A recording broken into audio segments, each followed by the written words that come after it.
Welcome to this machine learning case study. Today we're going to be covering the direct prediction of bioaccumulation of organic contaminants in plant roots from soil with machine learning models based on molecular structures.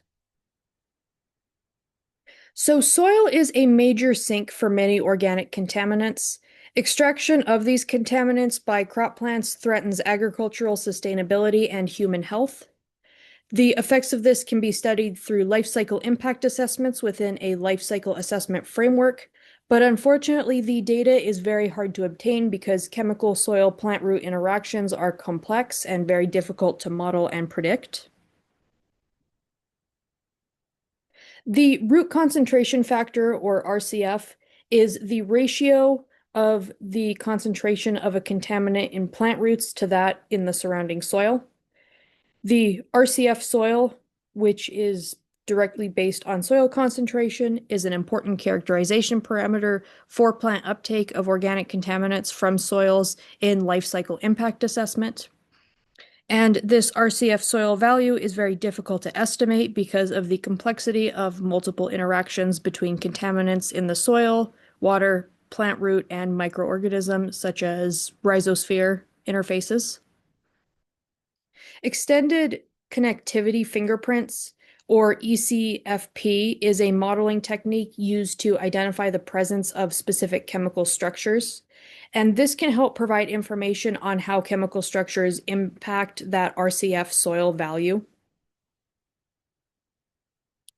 So the goal of this study was to use machine learning and the RCF soil data from related literature to predict organic chemical uptake from soils by plants.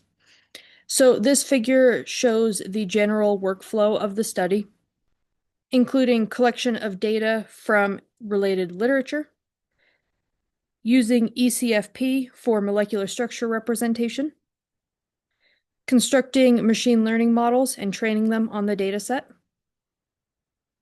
model interpretation and RCF soil prediction, and then the model results can then be used for LCIA.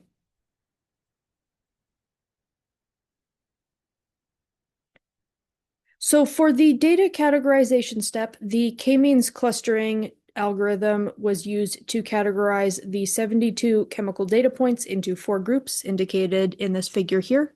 They were labeled 0 to 3 and indicated in different colors. A linear regression model was constructed to be a baseline for comparison against the GBRT model in predicting the log of the RCF soil value. Representative descriptors or variables included the octanol water partition coefficient, the molecular weight, soil organic matter content, and plant root lipid content. The gradient boosting decision tree, or GBRT model, performed far better than the linear regression model.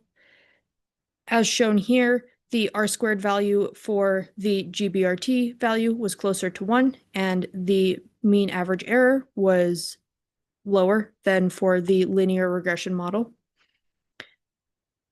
The results indicate that the relationship between the log of the RCF soil value and the chemical soil and root properties is not linear and cannot be modeled correctly using a linear regression model.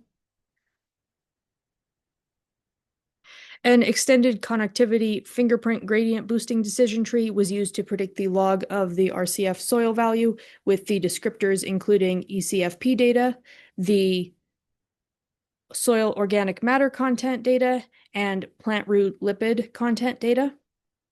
The R-squared value was 0.77 and the mean average error was 0.22, indicating that this model performed the best out of all of the previous models tested.